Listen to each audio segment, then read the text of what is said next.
name's Philip Armstrong and I'm the CEO of the Australian Counselling Association. As well as that, I am also the Director of the Clinical Counsellors Association that delivers the Statement of Attainment in Supervision. On top of that, I have tertiary qualifications, as well as I am now a PhD candidate at the Sunshine Coast University for a PhD in Clinical Supervision. What I'm about to do is to introduce you to an introduction to supervision observation opportunity in which you'll be able to observe a supervisor and a supervisee in a 60-minute supervision session. My colleague, Catherine Dodemont, has kindly agreed to act as the supervisee.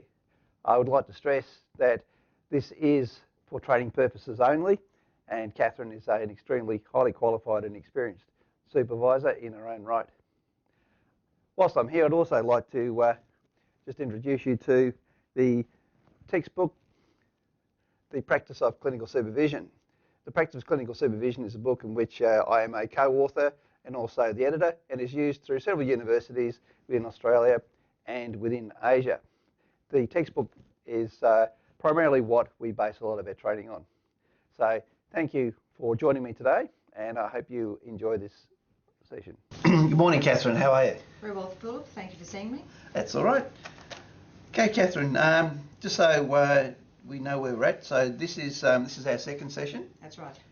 So the first session, I sent you the service agreement, and you're happy with that. You've returned it to me, and I've gone through it and signed it. So this is our supervisor or supervisee contract, and it just outlines all the boundaries which you've signed. So that's done. Thank you. I also had a look through your notes that I asked you to send me. You sent me to those as part of an attachment. Mm-hmm. Now, I went through your notes. Your notes are very good. Thank you. The only concern I had was what I'd noticed was all your notes are together, and you have your intake forms, and it's obvious with your notes who you're talking about and who the client is and what their details are. Okay, there is a significant issue of confidentiality with that.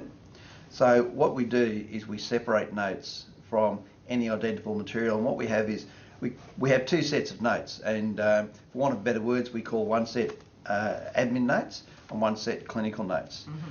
The admin notes should be your intake, all your intake information, so the information about the client, their address, all that sort of stuff, all their personal details. And that file is usually accessible to anybody within admin or anybody who needs to be able to contact the client for whatever reason. But there is no personal, as in mental health or clinical notes within that. So there's nothing within that file that's going to breach confidentiality of your client to any admin staff or other staff who may need to access those notes for administrative purposes. The other set of notes that you need are the clinical notes. The clinical notes are your case notes that you take in sessions. That should be in a separate file, and there should be nothing within those notes that identifies who your client is or anything else that somebody could use that's going to breach confidentiality. And that file should only be accessible to yourself. Okay. If the file is going to be accessible to other people, you need to ensure that when you sign your counsellor-client contract, that it is written within that contract whom those notes will be made available to.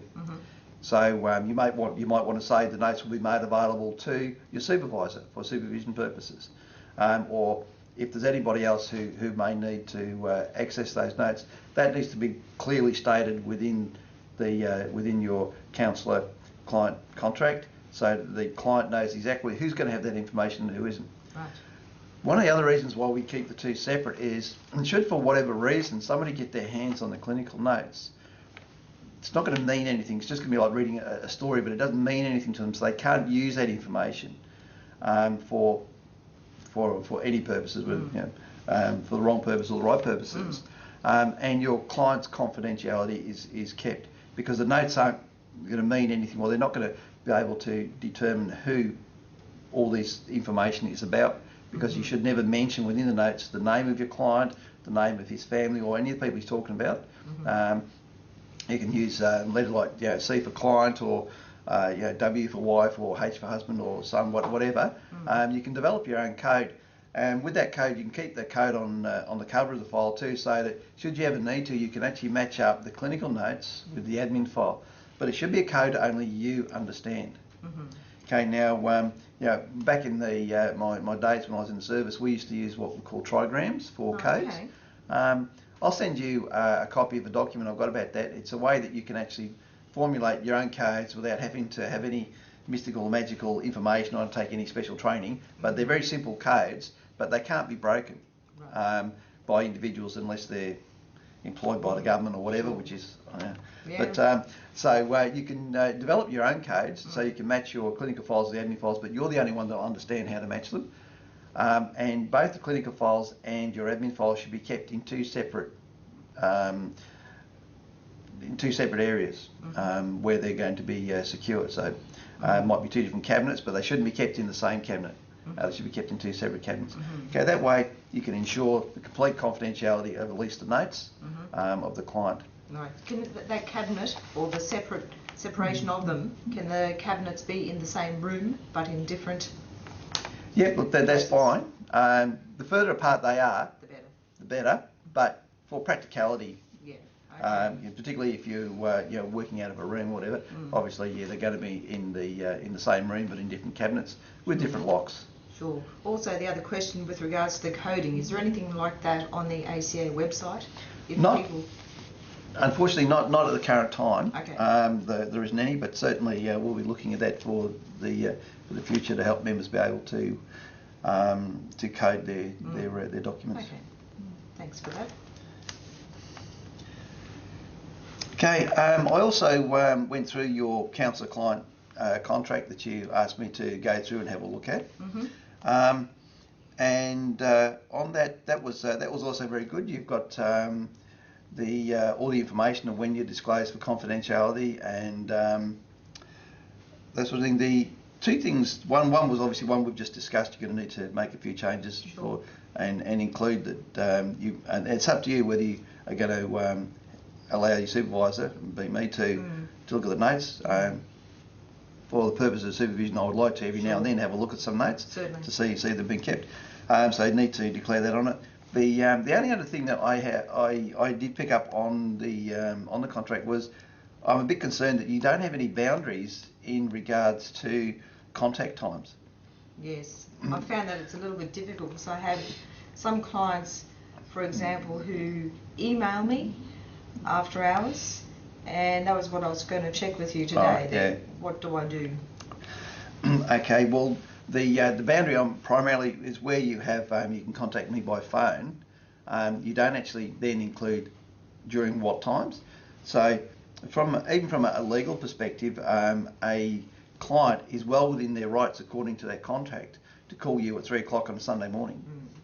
And you can't complain because there's nothing in that contract that defines. When you say outside hours, you don't actually nominate.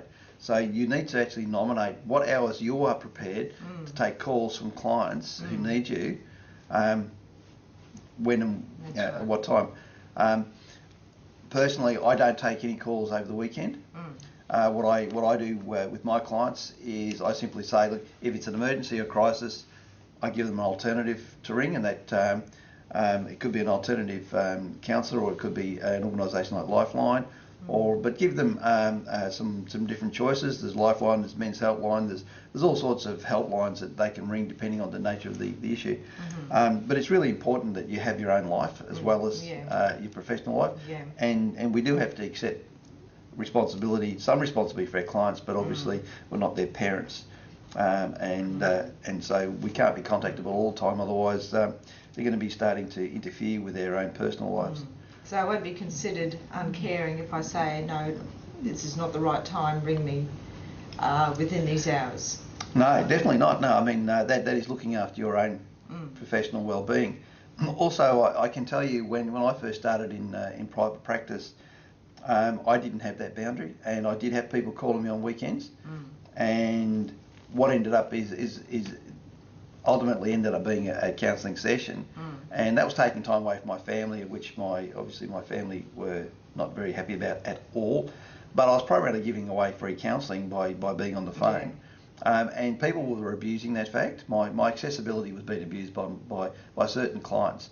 So what I did was I simply doubled my fee, my outside hours fee, and suddenly a lot of people didn't have any crises anymore, or they were able to manage them until they saw me at the appointed time. Yeah. So it did sort of sort out those who were in real crisis as opposed to those who weren't. But then I started just using an alternative like Lifeline, saying if you go into crisis. But certainly emails. Again, when I put that into my client counsellor contract, I would put emails may not be answered immediately, so there may be a delay, particularly if the email is sent after hours or on the weekend. It may not be responded to till the next working day. That way I've given myself an out. Yes. And if by some chance on a Saturday I do wish to check my emails, if there's anything there that rings alarm bells, I can do something about it. But again, it's about giving them alternatives. Because you can't be accessible all the time. That's right, and it's informing the client because they're not to know, they probably don't know what procedures are in these situations. So if they don't know, well, they probably would appreciate being told. Yeah, and these things can lead to dependency as well. Yes. If you're always accessible to a client every time they go into crisis, they're not going to learn how to manage their own crisis. Yeah. So there is a reason again why we do it. Certainly not lack of empathy, but a lot of times it is in the client's own good to be able to try to nut through their own crisis, because this is part of the process that we're trying to get them to change. Yes. Okay. Okay. Now this is our second session. Obviously, you've been counselling for a long time. You're very experienced. So I just need to, just for my notes, how many hours of supervision have you undertaken, or have you had since you qualified? How many hours of supervision? I would say it's approximately 168 hours of supervision. Now that made up individual, group, individual and group. Over what period of time? I would say probably about 8 years, approximately 7.5 years. Okay, so that's around about 20 hours a year. Give or take, yeah. Yeah, give or take, yeah. 21 hours. Depends on how many clients I'm seeing, and I just ramp it up accordingly, I suppose. So, taken we work generally 10 months a year, so you're doing at least, you're doing around about one a fortnight. Yeah. Is about your average? Yeah. Okay, well, that's really good. That's a good average. That's what we want. The optimum is once a week. Yes. Once for every 20 hours client contact time, but even though that's an optimum, it's not necessarily practical. Sure. In a lot of cases. So once a fortnight is what we like to see. Once a month is doable, but it's really not enough for somebody who's in full-time practice. Okay, so if I was, say, working 3 days a week, seeing, I suppose, 3 clients a day, monthly would be okay? Well, there's still 18 clients a fortnight, which is cutting close to 20. I mean, that might be client contact time, but also you're going to have other contact with the clients, plus you've got admin, other work. So probably I'd be sticking to once a fortnight. Okay. With even with 3 clients. If it was consistently 3 clients a week, I'd be trying to do at least a fortnight. Sure. Remembering that particularly for private practice, supervision is also can include business issues, private practice issues, marketing, all those sorts of issues. It can include all that sort of stuff with it, which is really important because a lot of private practitioners struggle in private practice and they're not aware of how to market. They are not too sure about brochures and how to design brochures and these sorts of things. They just assume that they have a knowledge when actually it's a knowledge that has to be learned. There are theories involved in brochure design, these sorts of things. So you can do all that in supervision. I'm certainly qualified to help you in marketing issues. Sure, that'd so be we great. can we can certainly not just talk about clinical supervision. Yes. As you're aware, there's 4 components to supervision, and clinical supervision is only one. Right. Marketing and practice issues is another component. Right. Yes. So we can definitely do that as well. Yeah, because circumstances do change, and yeah, keeping up to speed is important. I acknowledge that. Yeah. Okay. And actually, we'll get back to your private practice in a moment. But Okay. we've got down here also. I just need to know how much professional development in the last 12 months have you undertaken, and what have you got planned for the future? In the last 12 months, I went, for example, I've attended the ACA conference, which was last year, which was a 3-day event. I've also been to a few workshops. One was a IDT workshop, interactive drawing therapy. Yep. There was another workshop on Glasser. So it's been, plus I've been doing a few things online that have been recommended on the ACA website. Yep.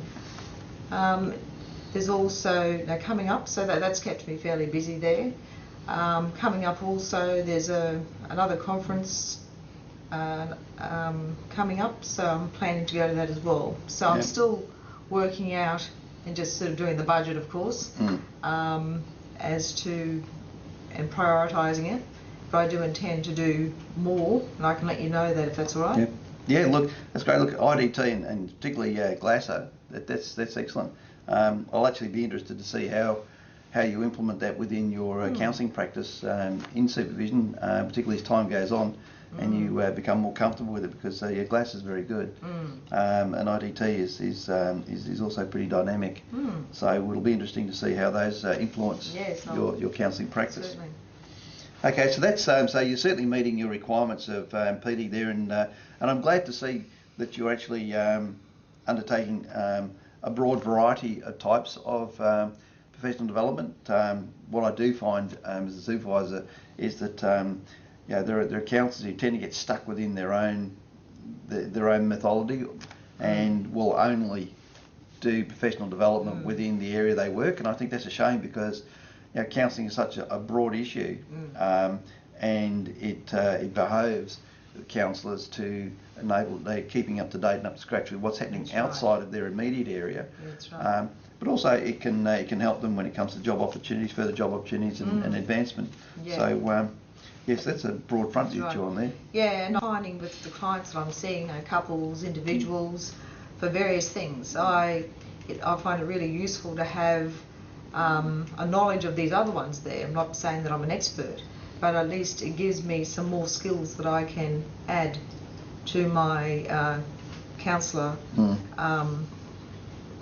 sessions with clients there, and build on them accordingly. Okay, so that's excellent. All right then. Now, when we met in the first session, you did give me a brochure, and you asked me to have a look at it. Just about the design and all that. Now, I've had a look at the brochure.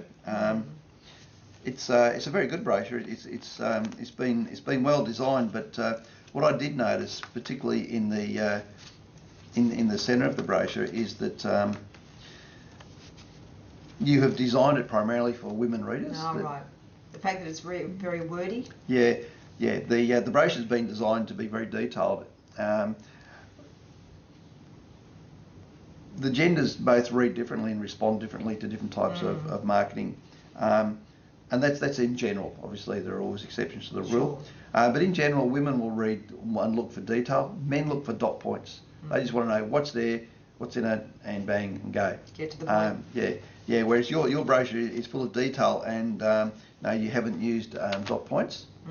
So if you want to aim your marketing material to both genders, I would include some dot points in it for the men. Otherwise, you're likely to find the men are not going to do it. Now, I noticed that the brochure is about a weight program that you're delivering, which is great, because I think that's a pretty booming market.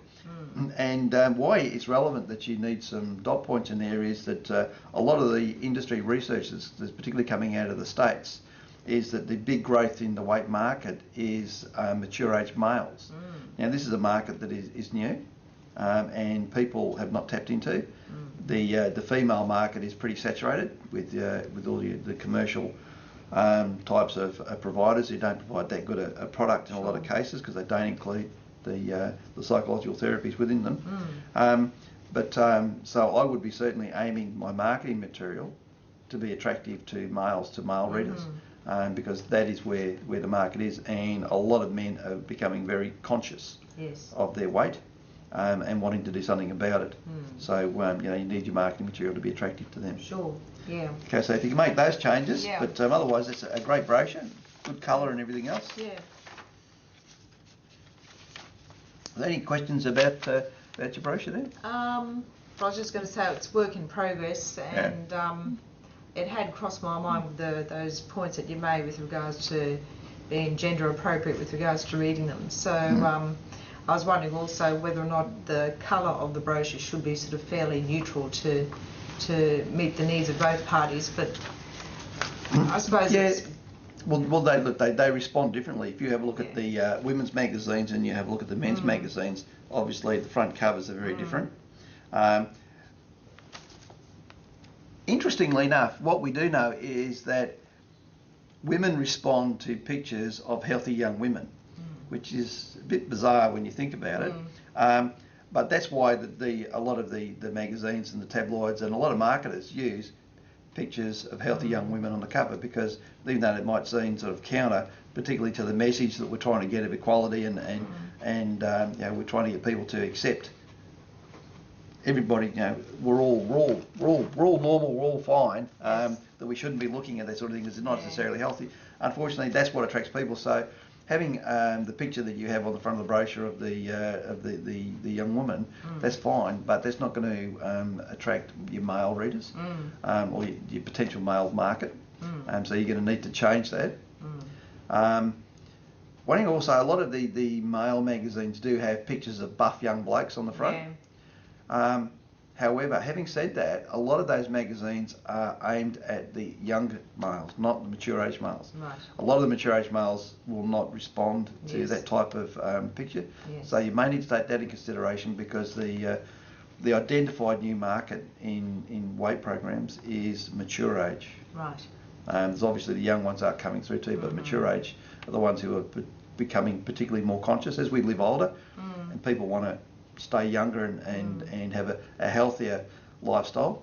No point living to be 80 if you're in a wheelchair and can't get out of bed and everything else because you're obese and got diabetes and so on, so on, so on. Sure. So 50-year-old men now realising if you're going to live to 80, they need to be reasonably fit, and they want to be able to live to be 80 to have good quality life. Sure. So maybe have a neutral picture like a sunset or a beach or even nothing. Well, okay. Come into your marketing. I think probably a mature age male on the front as opposed to a young buff male. Oh, okay. That's what I'm saying is we know women respond to pictures of young buff females, but mature age men aren't the same as mature age women. They don't respond to that, which is why all your women's magazines every month comes out. There's a picture of it's usually some either athlete. Yes. Or professional sports person, or it's a movie, an actor, a young female actor, who's a role model or whatever. Yeah. Although there was a good one that came out the other day with that young marathon runner who got burnt. Oh yes. Yeah, and it was a picture of her without any of her gear on. I think it was very good. Yes. But anyway, from a marketing perspective, that's what people respond to. Okay.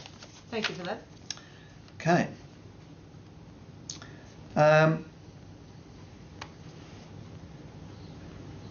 We'll just start looking at an issue that you did bring up last session that you said you wanted to talk about, and you were saying that you were finding yourself at times dwelling on clients' issues and it was interfering with sleep and a few things. If you could expand on that for me. Sure. So what I was referring to there, I've had a really hectic workload over the last couple of months, and sometimes 6 days a week, but not often. How many sessions in? Sorry, but Sure. how many sessions in that 6 days? Well, I suppose I'd be seeing like I suppose it'd be like five to six clients per day over 6 days. Yeah. So I would call that back to back. Yeah. Where sort of like 15, 20 minutes break. And I suppose, understandably, I have been really tired at the end of the day, to the point of where I just found that I couldn't turn off from some of the issues that were being presented in sessions there, where I'd sort of play them over in my mind and think, oh, did I miss something? Was I, why isn't this client responding? I'm getting really frustrated and all this sort of thing, and even sort of having a little bit of difficulty falling asleep, but once I'm asleep, I stay asleep. But just those sort of things, I know that I'm emotionally exhausted. And so I wanted to flag that with you too. Yeah.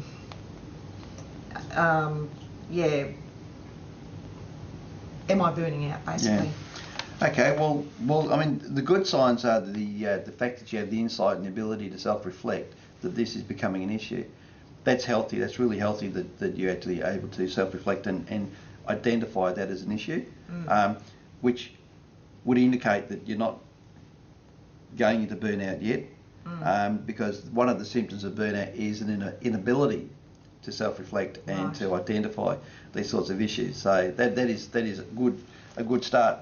Having said that, 30 hours of client contact a week, even over 6 days, considering the amount of administration and other work. I mean, generally for every hour of client contact, we end up doing half an hour to an hour of administration. So that's a 60-hour week that you're working. That is burnout material. If you keep that up, you will burn out, and all the research supports that.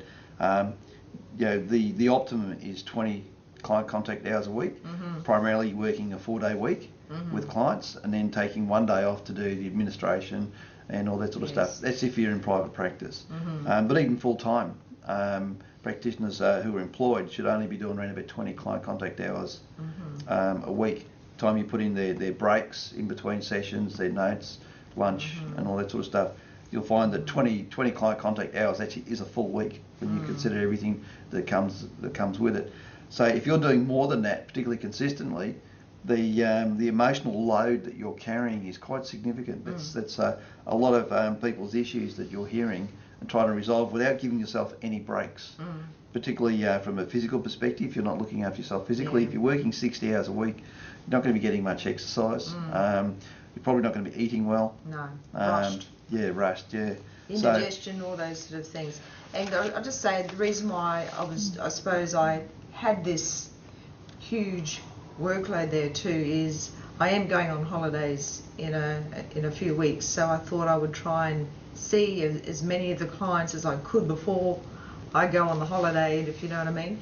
So, but in hindsight,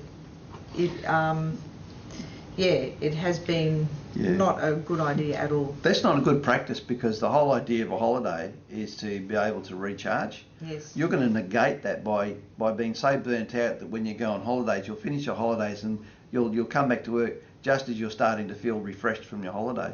So you negate the whole purpose of the holiday. So that doesn't work. And as I said, you can lead, particularly compassion fatigue is another symptom. Stress levels, particularly you've already mentioned sleep, inability to sleep, and that in itself makes things worse, because then we get sleep deprived, which compounds everything else. Our inability to empathise with clients and listening. My other major concern though is the quality of your practice, the quality of your service, because the clients that you're seeing on day 6 are probably not going to be getting the same standard of service as they've seen you on day 1. Yes, and I began to notice that, especially with regards to clock watching, and also being tired. I probably looked looked tired with bags under my eyes and all that sort of thing. So, yeah, I knew I wasn't probably giving that person my best at that given time. And I started to ruminate about that. You know, I should have given that person more time. I should have done this. I should have done that. Yeah. Yeah. Yeah, it's a pretty hard one to come back from when you fall asleep on a client. Touch wood, I haven't done that yet. Yeah. Oh, it happens, believe me, it happens. Okay. And you know, you don't want to get to that point, but certainly it happens. And when you are thinking more about either previous clients' issues or what you are going to do when it's, or just you just want to get the session just to when is this over, then you're not giving the client the service that they're paying for. Yeah, and often there were times where I felt like I was actually working harder than the client. Yeah. Yeah. Because I was tired, and I thought, God, I shouldn't be working this hard. Yeah, yeah. And so imagine if you were doing that week in, week out. There's only going to become a certain point where your cup is going to be just overflowing, and that's when you burn out. And you know, burnout is very serious, because once you're burnt out, there's no coming back from burnout, in the sense that you'll never be able to operate at the levels that you're operating to before burnout.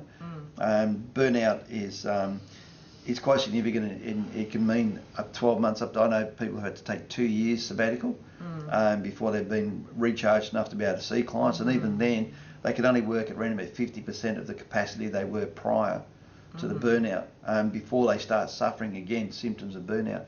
So once you've had burnout, you know, you do become more susceptible to getting it the second time, which means you have to significantly cut down. So if you're only operating at 50% of your capacity, you know, you're probably talking 10 clients a week.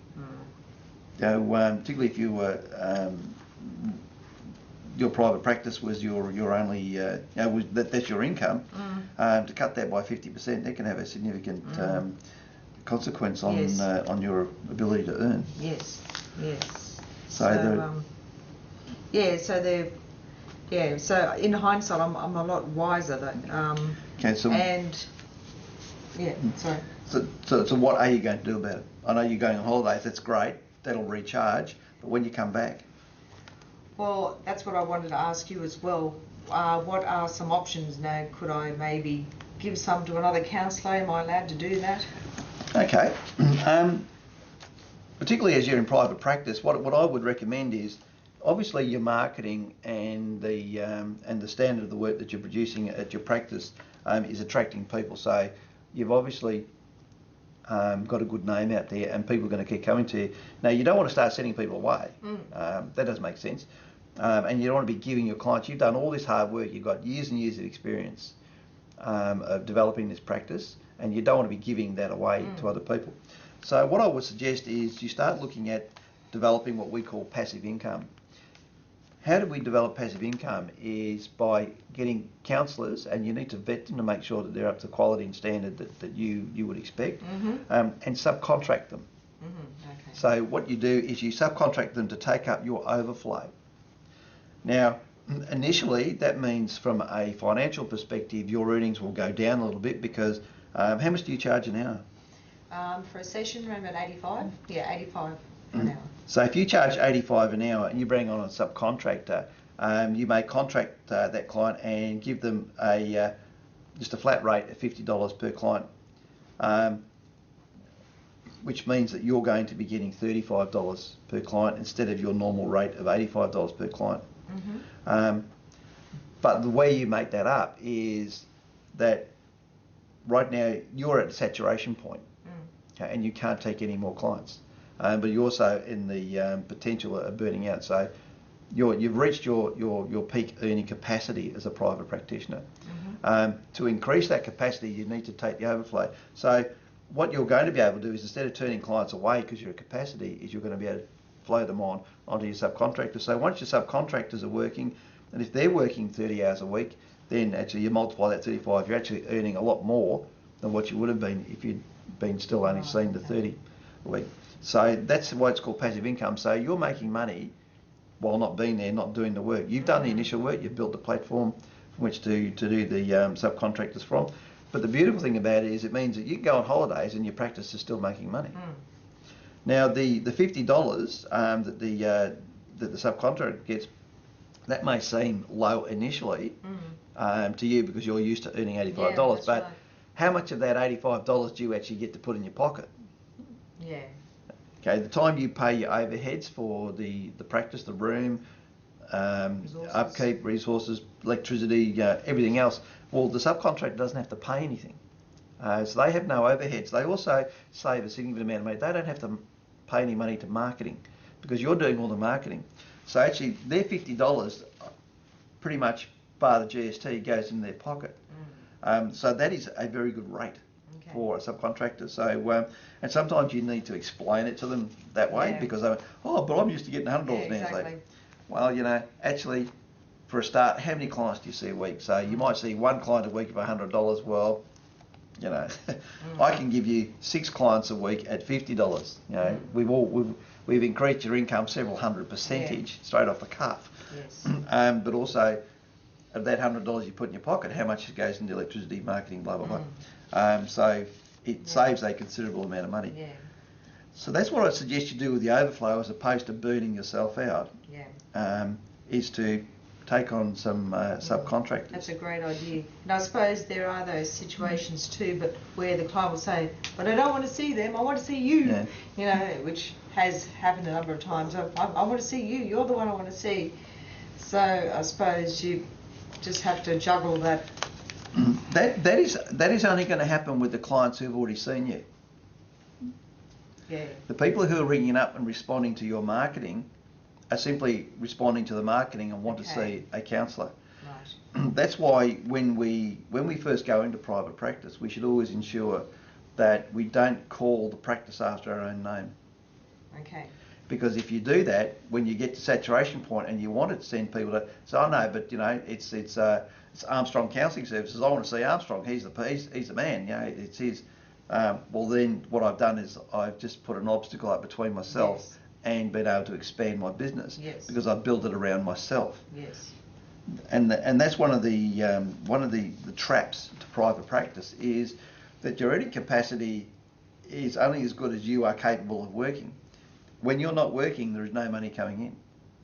So if you build your practice around yourself, that's the problem you're going to have. When you go on holidays, or if you want to do something, take time off, or you get ill, which we all do, have some sort of illness, the money stops coming in, and that's not what you want. So you want to build your practice around a brand, and the brand shouldn't be you. Okay, it should be the service. That's right. And that way, when people come in, they just want to go to that brand. The days of calling things after your name, it was very popular back in the 70s, 80s and 90s. It was very popular calling business after your name. I think a bit of an ego thing. But a bit like Jenny Craig. People go to Jenny Craig now. They don't expect to see Jenny because we've grown beyond that. But when it comes to personal services like counselling, if you do build a practice around yourself and the reputation of the practice is you, you've got to see Catherine because she's so good, then that's the problem you have when it comes to expanding your service. Not only that, you might want to wind back from the actual private practice, as in seeing clients, and you might want to start running workshops or writing books or stuff like that, and you aren't going to be making an income while you're doing that, while you're designing it. So again, that can be an obstacle to branching out into those areas. Whereas if you've got subcontractors coming in and taking up the work, you can actually start looking further afield to do other things without any loss of income. Yeah, so that subcontractors it will be more so for people coming for the initial session, but you could do that also for a second or a third session, giving it to a subcontractor if you had to go away yourself for some reason, and of course get permission from the client if they were, and bring the counsellor up to speed. Is that appropriate? Well, that's what locums are for. It works in a lot of other allied health and health industries where you have locums that come in to take up clients when you're not there. Certainly that can work. The one issue with counselling, though, because it's such a personalised service, clients may rather wait until you come back, and they don't want to have to tell their story all over again to somebody who's new, who they don't know. Trust levels aren't there. The relationship hasn't, as we know, 75% of the efficacy from counselling is dependent on the nature of the relationship between the client and the counsellor. Yeah. That takes time to build. Yeah, I personally would find it rather messy.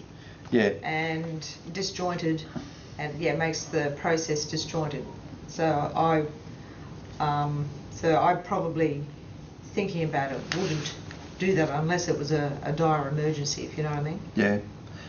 Yeah, and look, most clients, in my experience, most clients are understanding. They understand that as a professional, you take time off, and they expect that to happen. So Sure. as long as you give them plenty of warning, most clients are fine. Yeah. And those who are more likely to go into crisis, you do put some sort of strategies in place for them. And generally what you don't do is take on new clients. If you're going to go on holiday in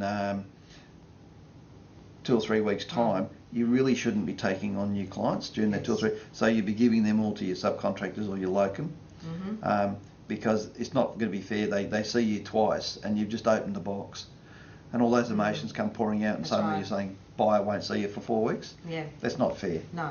So if we are going away, really shouldn't start any new sessions. Right. Okay. Thank Okay. you for that. And if your marketing and everything else is working, it should have no income. It should have no impact on your potential to earn. Sure. And with these intrusive thoughts at night time for sleeping, do you have a routine for going to sleep, or you just hit the sack shagged? Well, usually before, I sort of have a quiet time. That's what you're talking about. Quiet time before, quiet time with my husband or with the kids. Or when do you start de-stressing? When do I start? Oh, when do I start de-stressing? Yeah. I suppose when I actually tell myself, okay, enough is enough, and it could be probably a couple of hours before I go to bed. Yeah. Or it could be half an hour before, depending on how much I've been thinking about it. But I find that I get to a point where I say, okay, that's enough. I say to myself, that is enough. You've thought about this enough. So I would say it probably takes me between, if you want to say, half an hour to 2 hours before I de-stress. When you leave, how far, you drive home, don't you? Yeah. How far is the journey? 20 minutes. 20 minutes? Yeah. Okay, well this is what I suggest to you. A lot of people misuse travel time. What they do with travel time, they see it as a burden, and therefore it's stressful. They get road rage, people cut in front of them. So the journey home is just one big stress ball. Now you're putting one big stress ball on top of the fact that you're finishing work and you're stressed from your work. How about you flip it around and turn the journey home in the car to the first point of when we're starting to de-stress.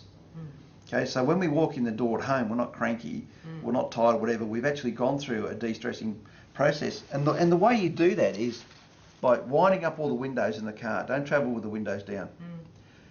Whatever your favourite music is, because I don't know about you, but at home sometimes it's pretty with a family. I don't get to listen to a lot of my music, so here's a perfect opportunity to listen to your music and have 20 minutes of me time. And just put your music on, focus on your breathing, obviously focus on the road as well, but focus on your breathing and actually make the drive home a pleasant time, because it's 20 minutes that you can solely focus on yourself. You don't have to focus on anybody else. The only other responsibility you have is obviously focusing on the road, but you can focus on yourself, breathe, listen to the music. Who cares if somebody cuts in front of you? Slow down and let them get in front of you. Be polite. Who cares? Because this is your time. And actually, if it takes 25 minutes to get home because you've been polite to everybody, it's even better, because you've got an extra 5 minutes of you time. So use the travel time home. So as soon as you walk out of that practice, you should be closing the door, not just on the practice, but on the stresses that are there. And this is for the benefit of your clients, because Yes. dwelling on their issues does not help them. Yes. Okay, the more refreshed and stress-free and alert you are to their issues, the better you can help them. And to do that, we need to be able to de-stress in our own time. So use the travel time to start with, and definitely once you move out of the vehicle and you get home, people are going to notice, Yes. you know, that you're coming home and you're feeling Fresh. good about yourself. Yeah. And then it's using, for me, I use cooking. You know, I do all the cooking Yeah, at I home. love cooking. Yeah, and I think it's very therapeutic. Not only is it healthy, but it's therapeutic, and so I can get in the kitchen. Again, it's me time. Don't necessarily get to listen to music or anything, but it is me time. So again, it's about focusing on cooking, enjoying it, The aromas. taking notice, the aromas and all that sort of stuff that comes with it. So again, continuing that de-stressing process from the to the right home. By the time you've done that, you'll have everything will be clear, and you'll find that you'll enjoy Yes. the home time that you have far more, and your quality of life and all that goes up because you're enjoying it better. But as I said, it actually comes back onto your clients because you're going to work in a far better mood. You've had a good night's sleep as opposed to a poor night's sleep. That's right. Because as I said before with sleep, when you start having sleep issues, it builds into sleep deprivation, and sleep deprivation multiplies all stress Yes. and health issues, because this manifests itself into physical health issues as well as to eat more. I found that in that period there, I was eating more for energy, not necessarily exercising more, even though I did some, but sort of eating more to get energy and sort of sugary stuff. Yeah.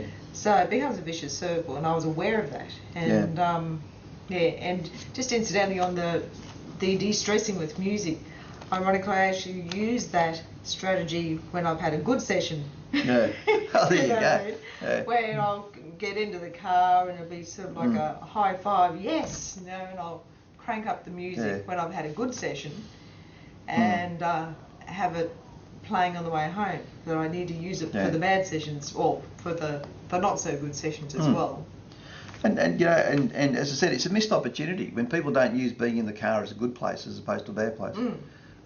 It will certainly have a positive impact on incidents of road rage if people can get in their car and feel it is a good place to be and not an aggressive place to be where you're constantly reacting to other people who you have no control over. So what's the point? I mean, but so it's a bit like sort of practicing a little bit what we preach to our clients to a degree. That's right. But certainly the dwelling is something we need to work on, and we'll keep tabs on that over the next couple of months. Because it is a significant indicator that there's a potential to lead into burnout, and we need to address that. So if you can just apply those strategies for the next couple of weeks, and we'll see how it goes for you. Yeah, I'll give some feedback, because I think also too in there is I have a tendency to have have perfectionistic tendencies, to make sure that I've done everything correctly, and if I haven't done this, I start beating myself up, or maybe I should have done that better, and if I haven't done that better, I'm failing, if you know what I mean. So all those sort of messages kick in, so it's about keeping those at bay as well.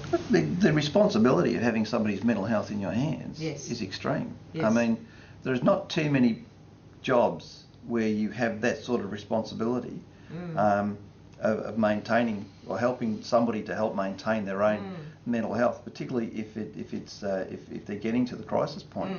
I mean, probably GPs would be one of the few occupations that would be the same, where you can't afford to make a mistake, because if you do, it's going to be it's not going to be somebody's car might break down, or a door mightn't close properly, or something like that. It actually the implications are someone could not only harm themselves, but could significantly harm other people.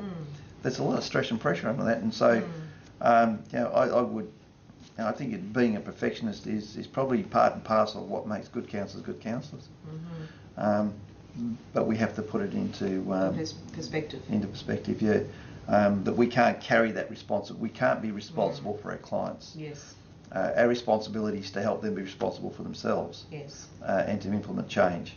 But we can't be responsible for them, even though we do feel that way at times. Particularly the more extreme clients. Okay.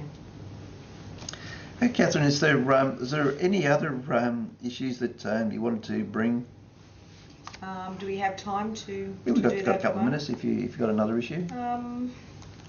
Yeah, one thing I really struggle with sometimes with some clients, in the sessions, when they come in a really negative or depressed mood, and I just can't seem, and it sounds crazy, I can't seem to shift them out of that thinking. We might have a couple of sessions or 3 sessions, and we talk about the negative thoughts and what's bringing them, the triggers, but them being stuck in their blueness or in their depressed state, I find that very difficult. Could you give me any pointers?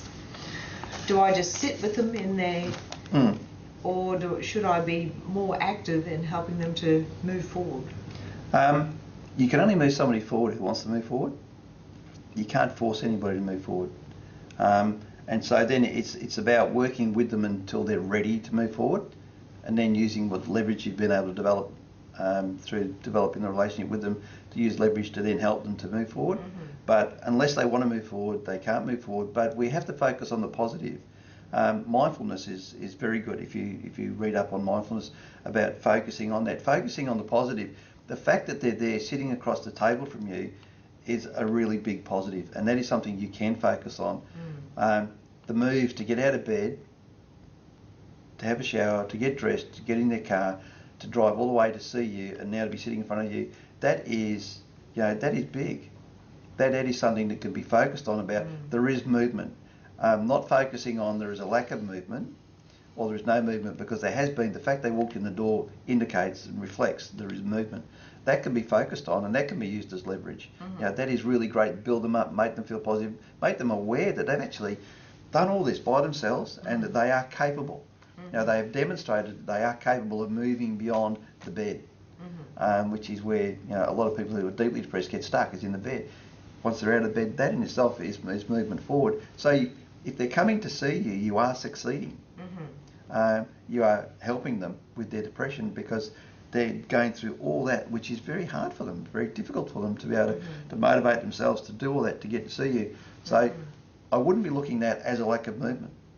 Okay. You don't want to try to make them move to dance to your tune. They have to dance to their own tune, and they'll let you know when they're ready. Simply motivating and encouraging them to continue to be there. And if they're going to go through all the process of getting to you, then that in itself is an indication they are prepared to move, albeit maybe very, very slowly. But every little step needs to be acknowledged and then build on for the next step. But it will be at their time, not your time, and you may believe it's slow. Remembering we're coming from a functional perspective, so it's difficult, and we need to be very careful that we don't try to put that perspective onto them or try to bring them under the same dome that we live under, because we have energy and we're able to do this, that and the other. So we just need to do this and you'll be able to do that. So we don't want them meeting our agendas. They have to meet their own. But very much for yourself, focusing on, well, if they're here, I must be achieving something. Because that's a big deal. Yes. And I've tried that strategy of congratulating them for being here today. And I suppose a typical response may be, not always, but sometimes, it's no big deal. It's no big deal, and it's sort of like it's not a backhand to the counsellor, but it's a backhand to the acknowledgement of it. So they continually sort of speak in this, it's no big deal. Now, so I suppose it's a matter of just sort of finding different ways of chipping at it. Maybe challenge them to then, if that's not a big deal, what is a big deal? And then what's the difference between what they've achieved and what they want to achieve, or what they see as being a big deal? And then how do we close that gap? Yeah, it's a good idea. Particularly... Sorry? Yeah, because that's a great idea, because sometimes when you say it's no big deal, and then you've got nothing more to talk about, so you sort of thinking there, well, okay, where do I go from here? So I suppose it's, as you say, being able to sort of turn it around like that. Okay, well, what do you consider a big deal? Yeah, but also, sometimes people in depression don't take compliments well. Yeah. Is it they're simply not able to acknowledge a compliment, although they appreciate it internally, or is it the fact is there's no real big deal. But if they're suffering from depression, as I said, getting out of bed, showering, coming to you and anything else, particularly if everything they're telling you indicates that they're struggling, then it is a big deal. And if they're not acknowledging that, or they're saying it's not a big deal, then it's, well, okay, then you've taken the step. What's the next one? And how do we achieve that? Yeah. So when I say depressed, they're sort of using that in the loosest of terms, not sort of diagnosed or whatever. And even, I suppose, use the same tactics with someone who's negative, who just has this continual self-negative image, being able to use the same sort of tactics there. Okay, well, what do you like now? What is a big deal, or what have you done that has made a difference? So being able to... Yeah, and it can be very difficult, particularly with the ones who are consistently negative. But then the challenge for them is, well, then what would be positive? Yeah. Okay. If they're always negative and not willing to move, well, then what would be positive? What would that look like? But also, well, then what is it that you're hoping to achieve through this relationship? What is it that you want from me? I can't make you positive. I can't make you see everything constructively. Only you can make that shift. So if everything's negative, what is it that you want from me? And we have to acknowledge as therapists that there are clients who won't move. There are clients where it takes something significantly dramatic, and usually in a negative sense, in their life before they will move. And sometimes people have to die. And I've worked with drug and alcohol clients. Some who have had to lose their jobs before they've realised that they need to do something. Some who've lost their jobs, then lost their families, who've realised that they need to do something to change to get it back because they want it back. And I've had others who have drunk themselves to death. That's the bottom line. Nothing else was enough to motivate them or to make them want to change.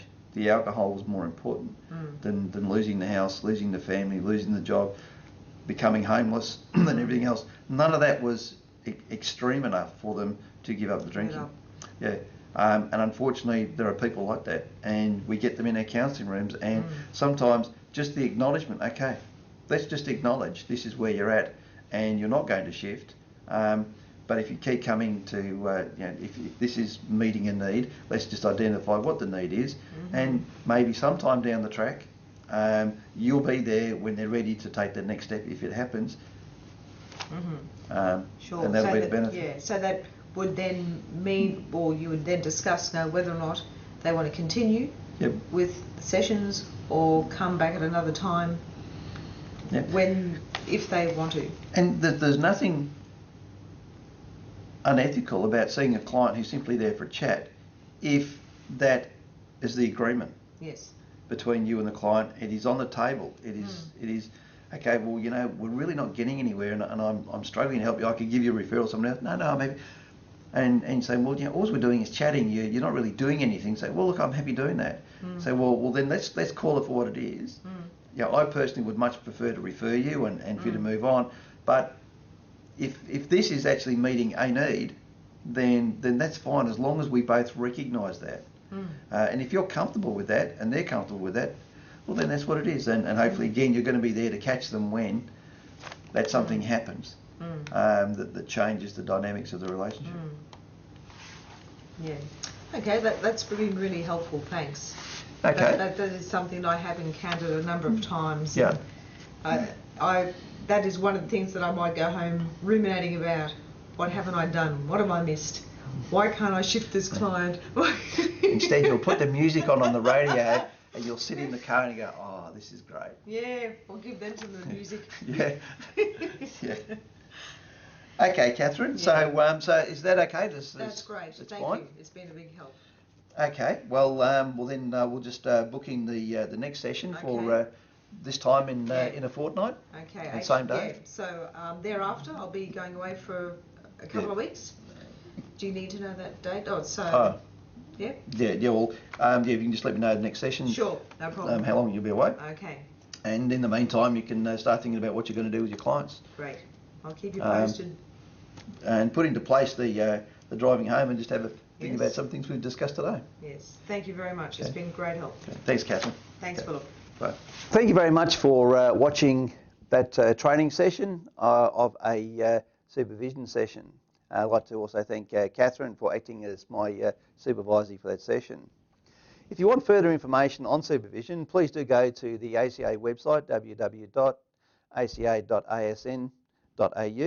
and there is some information on there on particularly the standards and requirements of supervisor training by the Australian Counselling Association.